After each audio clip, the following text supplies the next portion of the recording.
Hello friend, कैसे हैं आप सब। उम्मीद है कि आप सब अच्छे हैं, आप लोग की तैयारी अच्छी चलिए। ठीक दोस्त, तो आज हम 1 to 5 के लिए सेट नंबर 7 आपके साथ डिस्कस करने वाले हैं। इससे पहले हम सेट नंबर 6 तक डिस्कस कर चुके हैं और ये आपका प्लेटफॉर्म का वॉल्यूम 2 है। इससे पहले हम वॉल्यूम 1 भी करा चुके हैं। और आप नहीं देखें तो प्ले लिस्ट में जाकर देख सकते हैं।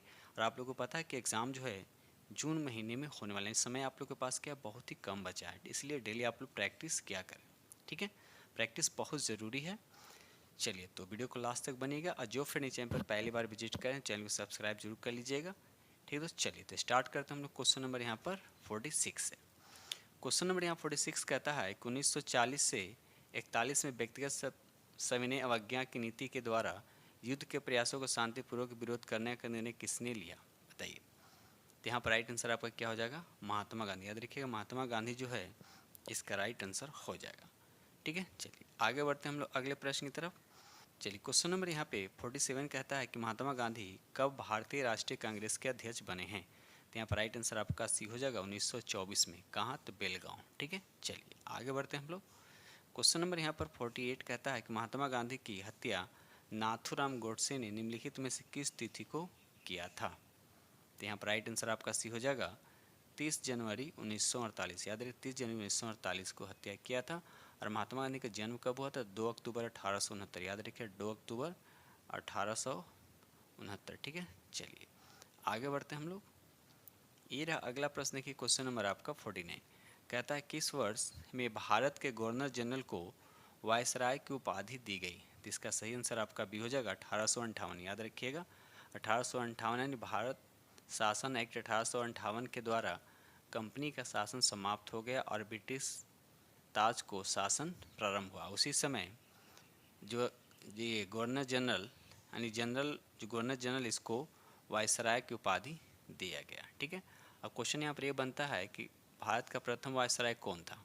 तो लॉर्ड कैनिंग। याद रखिएगा। चलिए, क्वेश्चन नंबर 50 कहता है शिवाजी के मंत्रिपरिषद यानी अष्टप्रधान में विदेश मंत्री को क्या कहा जाता है। तो यहाँ पर राइट आंसर आपका सी हो जाएगा, उसको सुमंत कहते हैं। ठीक है, चलिए आगे बढ़ते हैं हम लोग। दो सेशन को लाइक करते चलिएगा। जो फ्रेंड चैनल पर पहली बार विजिट करें चैनल को सब्सक्राइब जरूर कर लीजिएगा। क्वेश्चन नंबर यहाँ 51 कहता है कि 1946 में 9 सैनिक विद्रोह के बहादुरों को आत्मसमर्पण के लिए किसने तैयार किया था। तो यहाँ पर राइट आंसर आपका सी हो जाएगा जिन्ना और पटेल। याद रखिए, जिन्ना और पटेल जो है इसका राइट आंसर हो जाएगा। अच्छा, एक विद्रोह सुनिए, एक विद्रोह है जैसे जिसको बोलते हैं सन्यासी विद्रोह। ये अंग्रेजों के खिलाफ पहला सन्यासी विद्रोह था। याद रखिएगा, क्वेश्चन ऐसे पूछा जाएगा कि सबसे पहला विद्रोह अंग्रेजों के खिलाफ कौन सा विद्रोह था, तो सन्यासी विद्रोह। ठीक है, चलिए क्वेश्चन नंबर यहाँ 52 कहता है कि रॉयल सोसाइटी ऑफ लंदन का फेलो बनने वाला सबसे पहले भारतीय कौन था। तो यहाँ पर राइट आंसर आपका बी हो जाएगा AC वाडिया। याद रखिएगा, AC वाडिया जो है इसका राइट आंसर हो जाएगा। ये रहा अगला प्रश्न की क्वेश्चन नंबर आपका 53 कहता है कांग्रेस के किस तिथि को पूर्ण स्वतंत्रता दिवस मनाया है। बिल्कुल इजी प्रश्न। तो यहाँ पर राइट आंसर आपका बी हो जाएगा 26 जनवरी 1930। याद रखिएगा, 26 जनवरी 1930 को।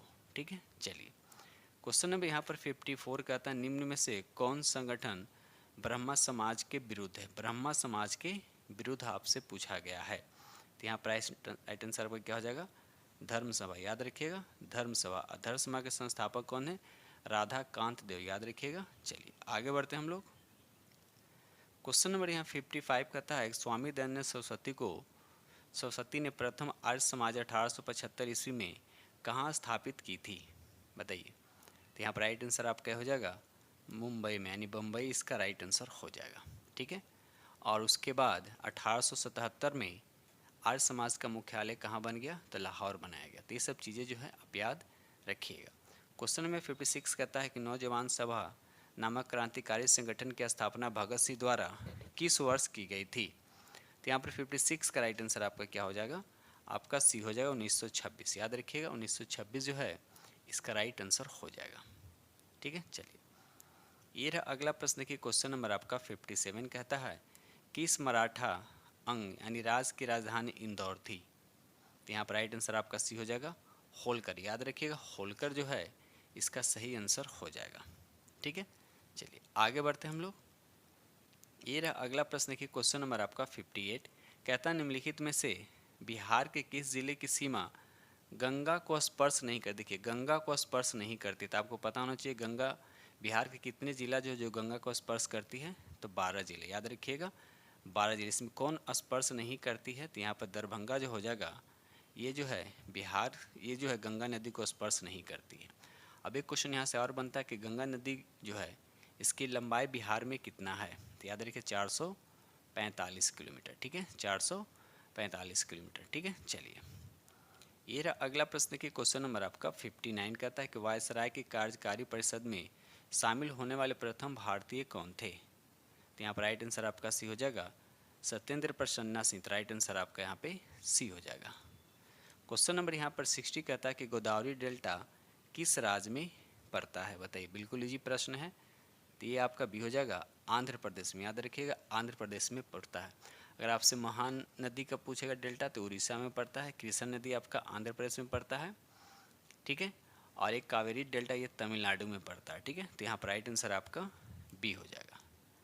ये रहा अगला प्रश्न की क्वेश्चन नंबर आपका यहाँ पे 61 कहता है, क्वेश्चन नंबर 61 कहता है निम्नलिखित में से किस बहुउद्देशीय परियोजना का निर्माण नर्मदा नदी पर किया गया है, नर्मदा नदी पर किया गया है, बताइए।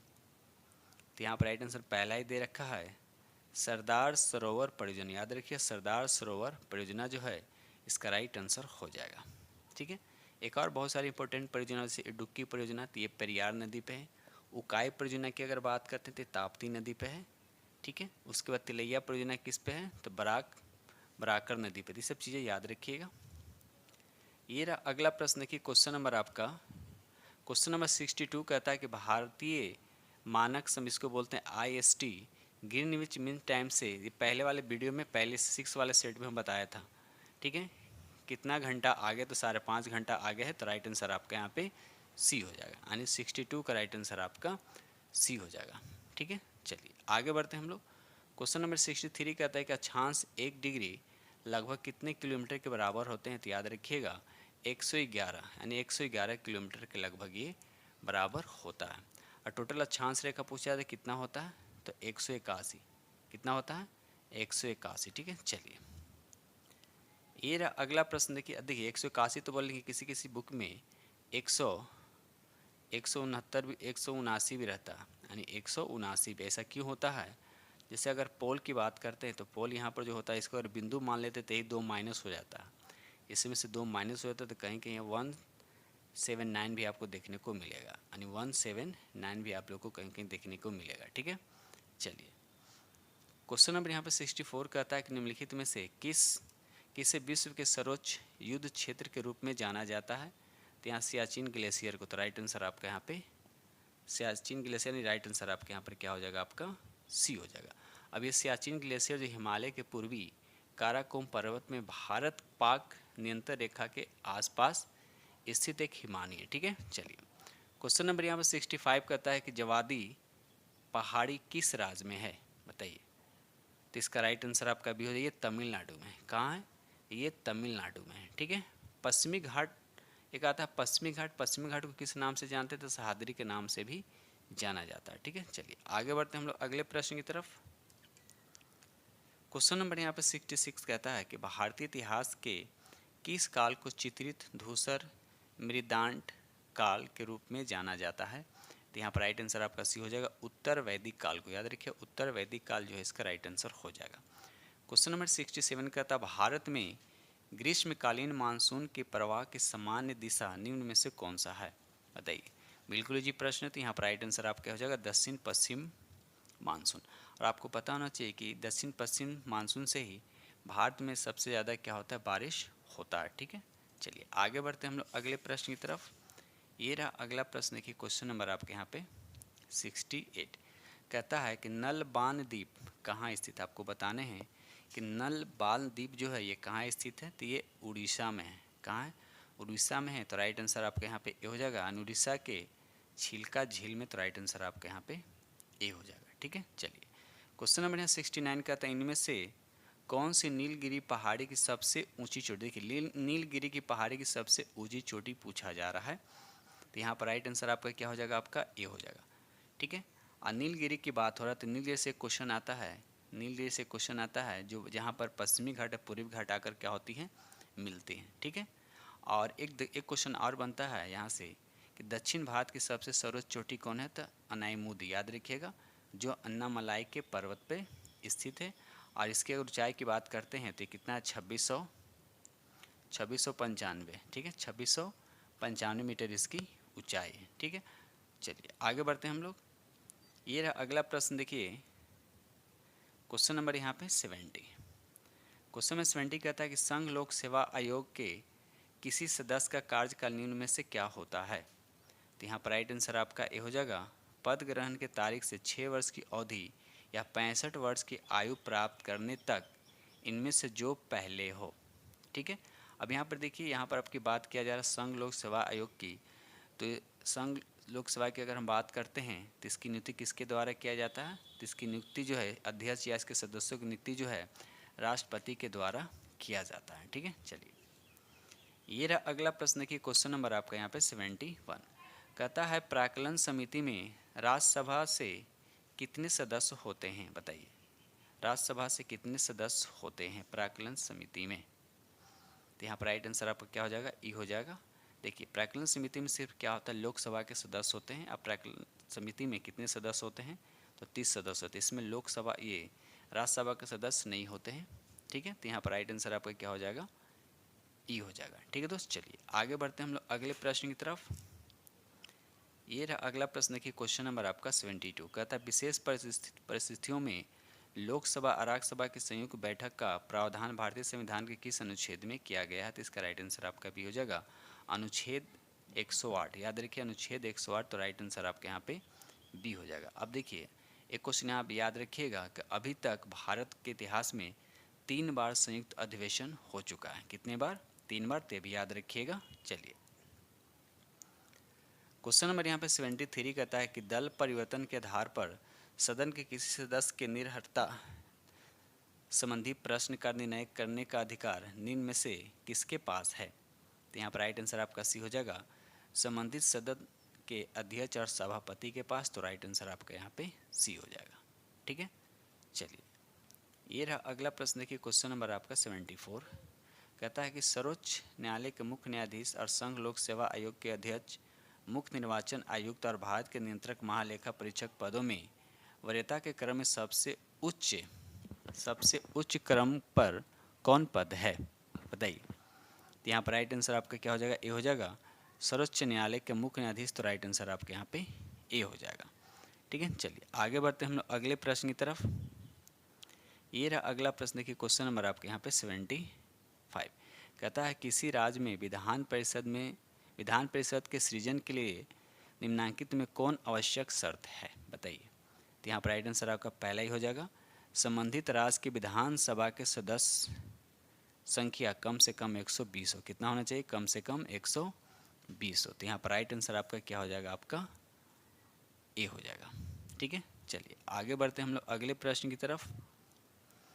क्वेश्चन नंबर यहाँ पे 76 कहता है कि भारत के प्रथम लोकसभा की अवधि निम्न में कौन थी। प्रथम लोकसभा का पूछा जा रहा है।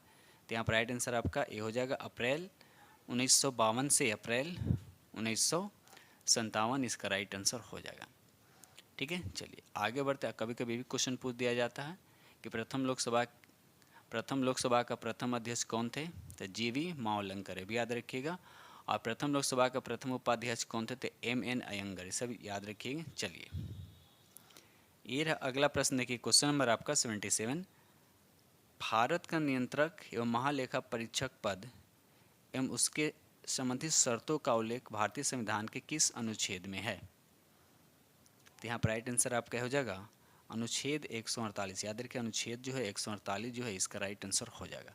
अगर अनुच्छेद 149 की बात करते हैं तो अनुच्छेद 149 में यहाँ पर आपका क्या हो जाएगा, नियंत्रक महालेखा परीक्षक के कर्तव्य का और शक्ति का वर्णन किया गया। अगर हम 50 की बात करते हैं तो संघ और राज्य के लेखकाओं के प्रारूप से संबंधित है। ठीक है, क्वेश्चन नंबर 78 कहता है कि निम्न में कौन सी भाषा संविधान के 8वीं अनुसूची में सूचीबद्ध नहीं है, बताइए।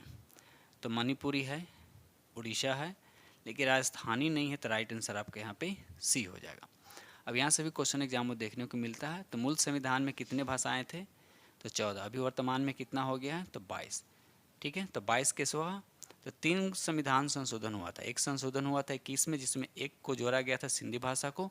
दूसरा संशोधन हुआ था 71वें संविधान संशोधन 1992 में, जिसमें 3 भाषा को जोड़ा गया था। और उसके बाद 92वें संविधान संशोधन हुआ था 2003 में, जिसमें 4 भाषा को जोड़ा गया था। ठीक है, तो इस तरह से याद रखिएगा। क्वेश्चन नंबर यहाँ पर 79 कहता है कि भारत में विधानसभा चुनाव में उपर्युक्त में से कोई नहीं, यानी नोटा विकल्प का पहली बार इस्तेमाल कब किया गया था? तो राइट आंसर आपका सी हो जाएगा, नवंबर 2013 में। याद है कि नवंबर 2013 जो है इसका राइट आंसर हो जाएगा। ठीक है, चलिए क्वेश्चन नंबर यहाँ पे 80 कहता है कि लोकसभा का अध्यक्ष निम्न में से किसे त्याग पत्र सौंपकर पद मुक्त हो सकता है? बताइए। तो यहाँ पर राइट आंसर आपका क्या हो जाएगा? बी हो जाएगा, लोकसभा का उपाध्यक्ष को। अगर हम बात करते हैं लोकसभा के अध्यक्ष और उपाध्यक्ष के, तो पद का उल्लेख जो है अनुच्छेद 93 में किया गया। एक होता है अनुच्छेद 94। ठीक है, तो अनुच्छेद 94 में क्या उल्लेख किया गया? तो अनुच्छेद 94 में लोकसभा के अध्यक्ष और उपाध्यक्ष के पद रिक्त होना और पद त्याग और पद से हटाने जाने से संबंधित है। ठीक है, चलिए ये रहा अगला प्रश्न की क्वेश्चन नंबर आपका 81। कहता है कि विधान परिषद की संरचना का उल्लेख भारतीय संविधान के किस अनुच्छेद में उल्लेखित है? तो यहाँ पर राइट आंसर आपका बी हो जाएगा, 171। याद रखिए 171 में इसका वर्णन किया गया है। अगर हम विधानसभा की बात करते हैं तो विधानसभा का 170 हो जाएगा। कितना हो जाएगा? 170 हो जाएगा। ठीक है, चलिए ये रहा अगला प्रश्न की क्वेश्चन नंबर आपका यहाँ पे 82। कहता है कि निगम का, जिसको कॉर्पोरेट टैक्स बोलते हैं, क्या है? तो यहाँ पर राइट आंसर आपका हो जाएगा प्रत्यक्ष और केंद्रीय कर हो जाएगा। क्वेश्चन नंबर यहाँ पे 83 कहता है भारत का कौन सा राज्य सोने का सबसे बड़ा उत्पादक राज्य? तो ये कर्नाटक हो जाएगा। क्या हो जाएगा आपका? कर्नाटक हो जाएगा। और दूसरे नंबर पर कौन आता है? तो दूसरे नंबर पे आंध्र प्रदेश आता है। ठीक है, अगर बिहार में अगर बात करते हैं, बिहार में सोना कहाँ होता है सबसे ज़्यादा? तो जमुई में, जो पूरे देश का 44%, यानी 44% सोना जो है बिहार के जमुई से ही निकलता है। ठीक है, चलिए आगे बढ़ते हम लोग अगले प्रश्न की तरफ। 2 सेशन को लाइक करते चलिएगा। ठीक है, अगर बात करते हैं कि दुनिया में सबसे ज़्यादा सोना उत्पादन कौन करता है? तो चीन करता है। ठीक है, और सोने का सबसे भंडार किसके पास है? तो यूएस के पास है, यानी संयुक्त राज्य अमेरिका के पास है। ठीक है, चलिए आगे बढ़ते हैं हम लोग। ये रहा अगला प्रश्न देखिए, क्वेश्चन नंबर आपके 84 कहता है समवर्ती सूची के अंतर्गत निम्नलिखित में से कौन सा विषय शामिल है? बताइए। तो यहाँ पर राइट आंसर आपका हो जाएगा श्रमिक संघ। याद रखिएगा यहाँ पे श्रमिक संघ जो है इसका राइट आंसर हो जाएगा। ठीक है, अब देखिए समवर्ती सूची की बात किया जा रहा है। तो समवर्ती सूची जो है मूल संविधान में इसमें कितना विषय था? तो 47 था। वर्तमान में इसमें कितना है? तो 52 है। ठीक है, चलिए आगे बढ़ते हैं हम लोग। क्वेश्चन नंबर 85 कहता है कि उत्पादन का सक्रिय साधन आपको बताने हैं। तो यहाँ पर राइट आंसर आपका क्या हो जाएगा? बी हो जाएगा, मानव पूंजी। याद रखिए मानव पूंजी जो है इसका राइट आंसर हो जाएगा। क्वेश्चन नंबर यहाँ पे 86 कहता है कि हरित क्रांति का लाभकारी वरदान किस विशेष फसलों के लिए है? तो यहाँ पर राइट आंसर आपका सी हो जाएगा, गेहूं और चावल। याद रखिए गेहूं और चावल। अब देखिए हरित क्रांति की बात किया जा रहा है, तो भारत में हरित क्रांति के जनक किसे माना जाता है? एम.एस. स्वामीनाथन को माना जाता है।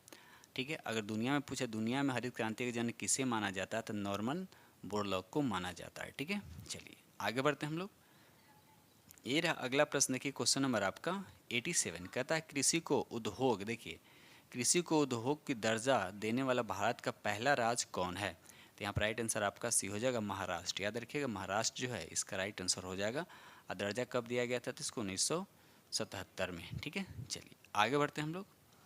क्वेश्चन नंबर यहाँ पे 88 कहता है कि भारत में अर्ध शोधन निवारण अधिनियम कब से लागू हुआ था? तो यहाँ पर राइट आंसर आपका क्या हो जाएगा? आपका सी हो जाए, 2005 से। याद रखिए 2005 से किया गया था। ठीक है, चलिए ये रहा अगला प्रश्न की क्वेश्चन नंबर आपका 89 कहता है कि वैश्वीकरण में सम्मिलित नहीं, आपको बताना इसमें कौन सम्मिलित नहीं है? तो यहाँ पर राइट आंसर आपका बी हो जाएगा, सार्वजनिक क्षेत्र की एक्टिविटी का विनिवेश जो है इसका राइट आंसर हो जाएगा।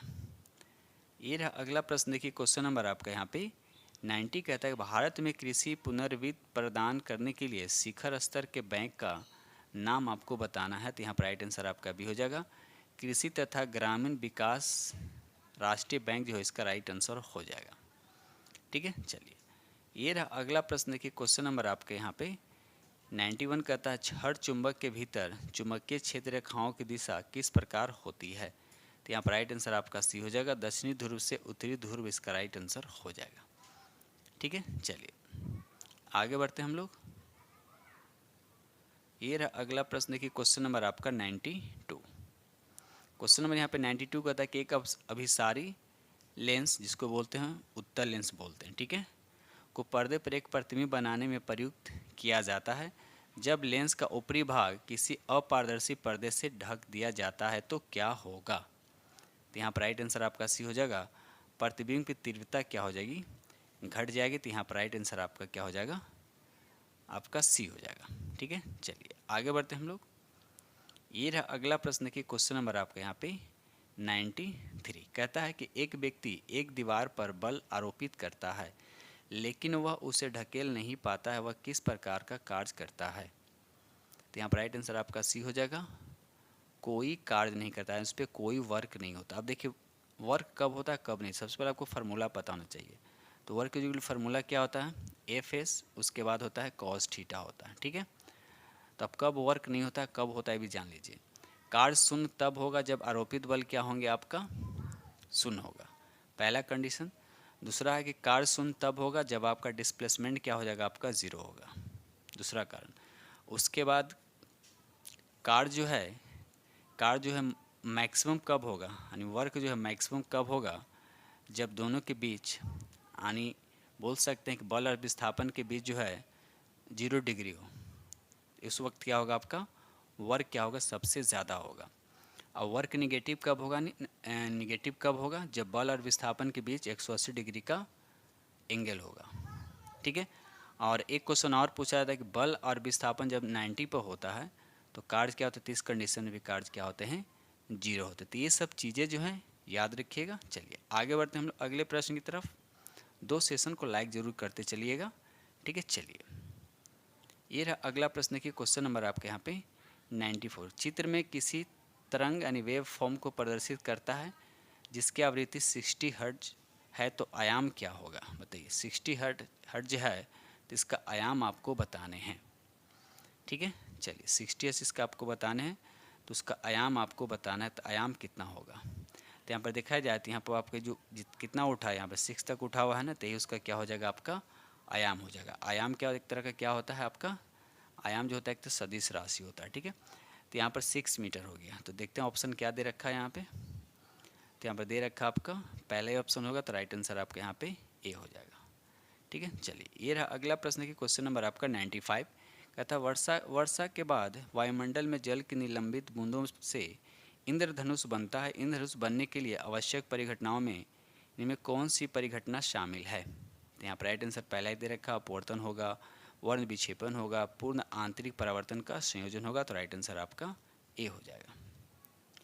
ये रहा अगला प्रश्न देखिए क्वेश्चन नंबर आपके यहाँ पे 96 कहता है कि एक उत्तल लेंस और एक अवतल लेंस आपको दिया गया है जिसकी शक्ति ज्ञात नहीं है यानी अज्ञात है। किस लेंस की शक्ति अधिक होगी, किस लेंस की शक्ति अधिक होगी। तो जाहिर सी बात है यहाँ पर राइट आंसर आपका ए हो जाएगा। हमेशा उत्तल लेंस की शक्ति क्या हो जाएगा अधिक हो जाएगा। शक्ति का मात्रक क्या होता है, यानी लेंस के शक्ति का मात्रक क्या होता है, तो डायप्टर होता है। और शक्ति यानी पी इक्वल टू फार्मूला क्या होता है, तो 1/f होता है। ठीक है, और जहाँ एफ हमेशा मीटर में लिया जाता है। तो ये सब चीज़ें याद रखिएगा। ये रहा अगला प्रश्न देखिए क्वेश्चन नंबर आपका 97 कहता है जब एक वस्तु को किसी दूरी पर इस प्रकार रखा जाता है कि वस्तु से प्रकाश किरण मुख अक्ष के समानांतर हो तो अवतल दर्पण द्वारा निर्मित प्रतिबिंब की स्थिति क्या होगी। तो यहाँ पर राइट आंसर आपका सी हो जाएगा। कहाँ पर होगा, फोकस पर होगा। कहाँ हो जाएगा, मुख फोकस पर होगा, बहुत ही छोटा बनेगा। ठीक है, बहुत ही छोटा उल्टा बनेगा। ठीक है, तो ये सब चीज़ें याद रखिएगा। ये रहा अगला प्रश्न देखिए क्वेश्चन नंबर आपका 98 कहता है इनमें कौन सी संरचना कार्बन परमाणुओं की एक बंद श्रृंखला से बनती है। तो 98 का जो आंसर हो जाएगा आपका बी हो जाएगा, वलयी संरचना। तो राइट आंसर आपका बी हो जाएगा। क्वेश्चन नंबर यहाँ पे 99 कहता है कि एक रासायनिक अभिक्रिया के विषय में निम्नलिखित कथनों पर विचार कीजिए और बताइए कौन सा एक सत्य है। तो यहाँ पर राइट आंसर आपका सी हो जाएगा।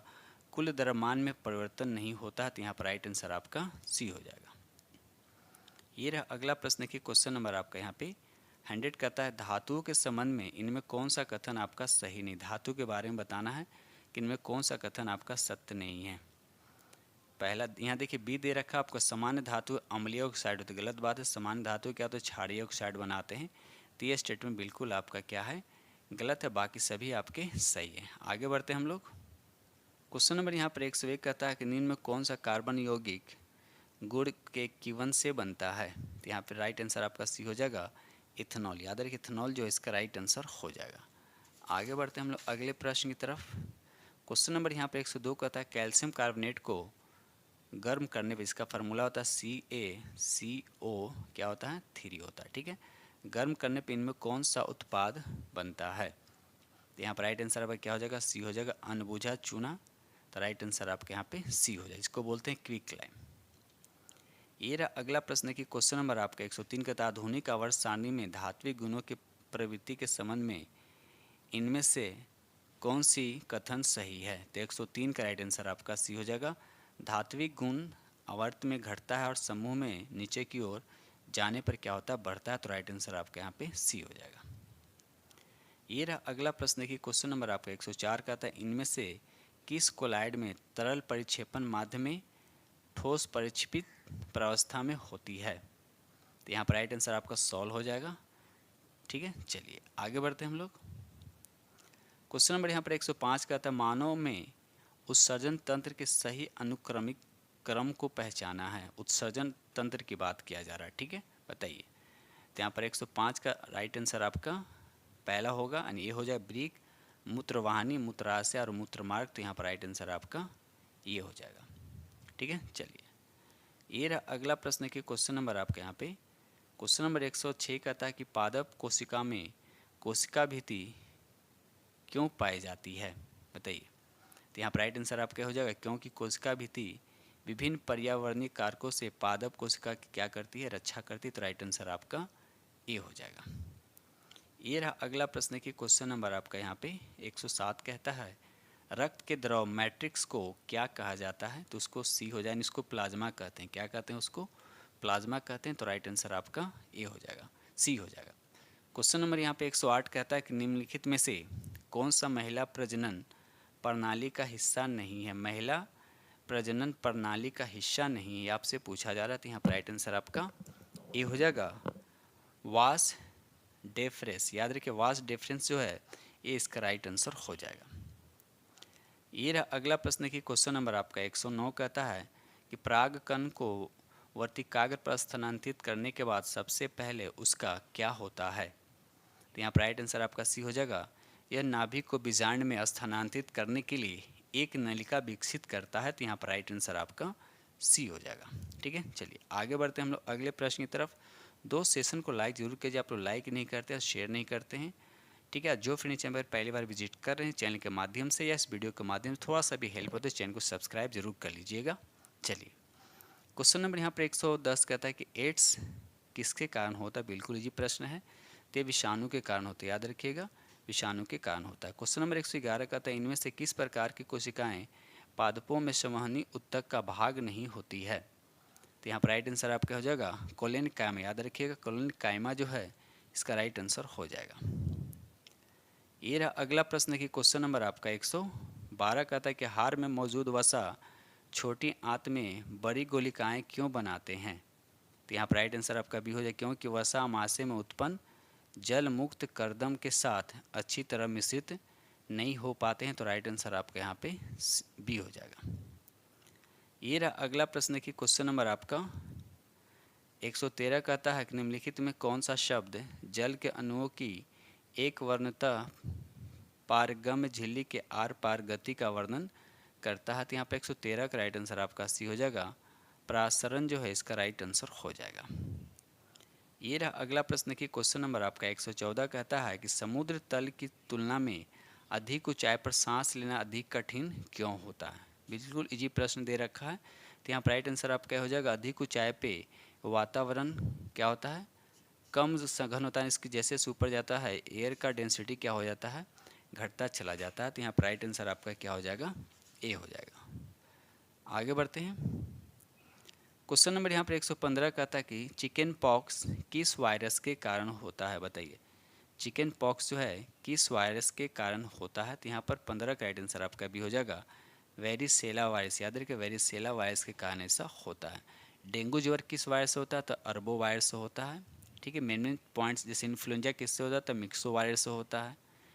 तो कुछ कुछ ऐसे चीज़ जो आपको याद, जैसे बर्ड फ्लू होता है तो H5N1 से होता है। स्वाइन फ्लू क्या से होता है, H1 और N1 से होता है। ठीक है, चलिए ये रहा अगला प्रश्न की क्वेश्चन नंबर आपका 116 कहता है कि ब्लड प्रेशर तथा श्वसन गति का नियंत्रण किसके द्वारा होता है, बताइए। तो यहाँ पर 16 का राइट आंसर आपका 16 का राइट आंसर आपका सी हो जाएगा, मेडुला ऑब्लोंगेटा द्वारा किया जाता है। तो राइट आंसर आपका यहाँ पे सी हो जाएगा। क्वेश्चन नंबर यहाँ पे 117 कहता है कि स्वपोषी के कुछ अभिलाषणिक विशेषताएं नीचे दी गई है, दिए गए कथनों में कौन सा स्वपोषी के संबंध में क्या है आपका गलत है। तो यहाँ पर राइट आंसर आपका सी हो जाएगा। तुरंत उपयोग नहीं किए जाने वाले कार्बोहाइड्रेट ग्लाइकोजन के रूप में संग्रहित हो जाते, तो ये स्टेटमेंट आपका बिल्कुल गलत है। तो आपसे गलत ही पूछा जा रहा है, तो राइट आंसर आपका सी हो जाएगा। क्वेश्चन नंबर यहाँ पे 118 कहता है कि निम्न में कौन सा ऊर्जा का एक पारंपरिक स्रोत है। देखिए यहाँ पर ऊर्जा का पारंपरिक स्रोत आपसे पूछा जा रहा है, तो यहाँ पर राइट आंसर आपका सी हो जाएगा, नाभिकीय ऊर्जा। याद रखिएगा नाभिकीय ऊर्जा जो है इसका राइट आंसर हो जाएगा। ठीक है, तो ये हो गया आपका पारंपरिक। एक होता है गैर परंपरागत ऊर्जा स्रोत होता है, जिसमें आता है सौर ऊर्जा, पवन ऊर्जा, भूतापीय, महासागरीय लहरें, बायोमास, ये सब आता है गैर परंपरागत ऊर्जा के अंतर्गत आता है। ठीक है, लेकिन आपसे पूछा गया है पारंपरिक स्रोत, यहाँ पर राइट आंसर आपका सी हो जाएगा। ठीक है, चलिए ये रहा अगला प्रश्न की क्वेश्चन नंबर आपका 119 कहता है इनमें कौन सी क्रिया ओजोन परत की मोटाई को बढ़ाने के लिए सर्वाधिक उपयुक्त है। तो यहाँ पर बिल्कुल राइट आंसर आपका सी हो जाएगा, फ्लोरीन आधारित परिस्थितिकों के उपयोग में क्या करना है, हमको कमी करना है किसकी, फ्लोरीन का। तो यहाँ पर राइट आंसर आपका सी हो जाएगा। ये रहा अगला प्रश्न की क्वेश्चन नंबर आपका 120 कहता है निम्न में कौन सा पौधा एक परजीवी है। तो यहाँ पर राइट आंसर आपका सी हो जाएगा, अमरबेल। ठीक है, चलिए आगे बढ़ते हैं हम लोग।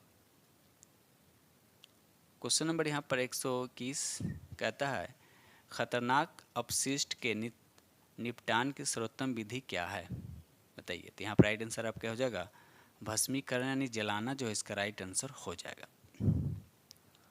ये रहा अगला प्रश्न की क्वेश्चन नंबर आपका 122 कहता है कुछ जीवाणुओं की क्रिया द्वारा घोड़ों, खरगोशों आदि जैसे प्राणियों में आहार में मौजूद सेलुलोज की पाचन इनमें से किस स्थान पर होता है। तो यहाँ पर राइट आंसर आपका सी हो जाएगा, अंधनाल में। तो राइट आंसर आपका यहाँ पे सी हो जाएगा।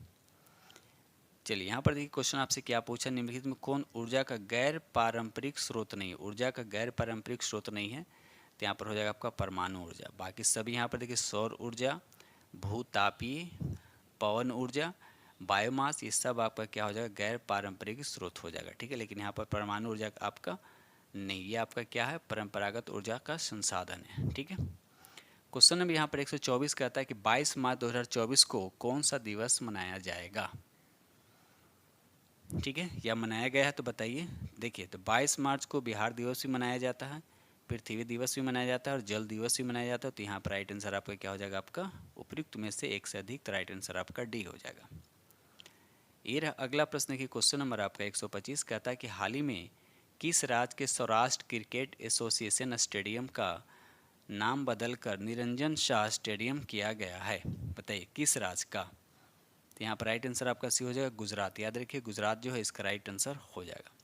ठीक है, और ये गुजरात का पहला स्टेडियम है जहाँ सौर ऊर्जा संचालित स्टेडियम है। ठीक है, चलिए क्वेश्चन नंबर 126 का था हाल ही में चंदूबी महोत्सव किस राज्य में मनाया गया है। तो कहाँ मनाया गया, तो ये असम में मनाया गया। कहाँ मनाया गया है, असम में मनाया गया। एक होता है थावे, थावे कहाँ मनाया जाता है, थावे जो बिहार के गोपालगंज में मनाया जाता है। एक होता है वांगला, वांगला कहाँ मनाया जाता है, तो वो मेघालय में मनाया जाता है। ठीक है, चलिए ये रहा अगला प्रश्न की क्वेश्चन नंबर आपका 127 कहता है कि अक्टूबर 2023 में भारत ने इजराइल हमास संघर्ष क्षेत्र से भारतीय नागरिकों को वापसी के लिए कौन सा ऑपरेशन शुरू किया था? तो इसका सही आंसर आपका सी हो जाएगा, ऑपरेशन अजय। याद रखिएगा, ऑपरेशन अजय जो है इसका राइट आंसर हो जाएगा। यहाँ पर देखिए ऑपरेशन कावेरी भी दे रखा है, तो ऑपरेशन कावेरी जो है कहाँ चलाया गया था? सूडान में जो फंसे हुए भारतीय नागरिक थे उनको वापस लाने के लिए ऑपरेशन कावेरी चलाया गया था। यहाँ पर देखिए ऑपरेशन दोस्त लिखा हुआ है, तो ऑपरेशन दोस्त जो है ये भूकंप प्रभावित सीरिया और तुर्की की सहायता करने के लिए ऑपरेशन दोस्त चलाया गया था। ठीक है, तो ये सब चीज़ें याद रखिए, यहाँ से भी क्वेश्चन एग्जाम में देखने को मिलता है। क्वेश्चन नंबर यहाँ पे 128 कहता है कि तटीय पर्यटन को बढ़ावा देने के लिए भारत का पहला मरीना कहाँ बनाया जा रहा है? तो यहाँ पे 128 का राइट आंसर आपका सी हो जाएगा, ये कर्नाटक में। कहाँ? कर्नाटक इसका राइट आंसर हो जाएगा। क्वेश्चन नंबर यहाँ पर 129 कहता है दुनिया की सबसे लंबी क्रूज MV गंगा विलास ने किन दो स्थानों के बीच अपनी पहली यात्रा पूरा किया गया था बताइए। तो यहाँ पर 129 का राइट आंसर आपका हो जाएगा बनारस से डिब्रूगढ़, तो राइट आंसर आपका ए हो जाएगा। क्वेश्चन नंबर 130 कहता है एक पुस्तक का नाम दे रखा है, कन्वर्सेशन विद औरंगजेब के लेखक कौन है? तो यहाँ पर पहले ऑप्शन हो जाएगा चारुनी वेदिता, इसका राइट आंसर हो जाएगा। ये रहा अगला प्रश्न की क्वेश्चन नंबर आपका 131 कहता है कि एशियाई पैरा खेल 2023 में कुल कितने पदक जीतकर भारत खिलाड़ियों ने इतिहास रचा? तो यहाँ पर राइट आंसर आपका ये हो जाएगा 111 पदक, जिसमें 29 स्वर्ण पदक था, 31 आपका रजत और 51 आपका कांस्य। अगर आपसे पूछा जाए कि एशियाई पैरा खेल 2023 का शुभांकन क्या था, तो फेई याद रखिएगा। ठीक है, चलिए आगे यहाँ पे 132 कहता है कि वर्तमान में राष्ट्रीय बाल संरक्षण आयोग के अध्यक्ष हैं, तो कौन है? तो यहाँ पर राइट आंसर आपका सी हो जाएगा प्रियंका कानूनगो। यहाँ पर रेखा शर्मा है, तो रेखा शर्मा को ना राष्ट्रीय महिला आयोग के अध्यक्ष हैं। ठीक है, चलिए ये रहा अगला प्रश्न की क्वेश्चन नंबर आपका 133 कहता है हाल ही में वनडे में दोहरा शतक बनाने वाले पहले श्रीलंकाई क्रिकेटर कौन बने हैं बताइए। तो यहाँ पर राइट आंसर आपका भी हो जाएगा पथुम निसांका। याद रखिए पथुम निसांका जो है इसका राइट आंसर हो जाएगा। ठीक है, ऐसे श्रीलंका का राष्ट्रीय खेल क्या है? तो वॉलीबॉल, ये भी याद रखिएगा। क्वेश्चन नंबर 134 कहता है विश्व का सबसे बड़े परमाणु संलयन रिएक्टर का परिचालन कहाँ शुरू किया गया है? तो ये जापान में किया गया। कहाँ किया गया है? ये जापान में किया गया। यह परमाणु संलयन रिएक्टर परियोजना जापान और यूरोपीय संघ के बीच की यह संयुक्त परियोजना है। ठीक है, चलिए ये रहा अगला प्रश्न देखिए क्वेश्चन नंबर आपका 135 कहता है किस बैंक ने 100 डेज 100 पे अभियान शुरू किया है? तो ये RBI ने किया है, तो राइट आंसर आपका यहाँ पे सी हो जाएगा। ठीक है दोस्तों, तो इस तरह से हमने आप लोग के साथ GS पेपर डिस्कस किया हूँ। ठीक है, तो इसी के साथ हम वीडियो करते हैं।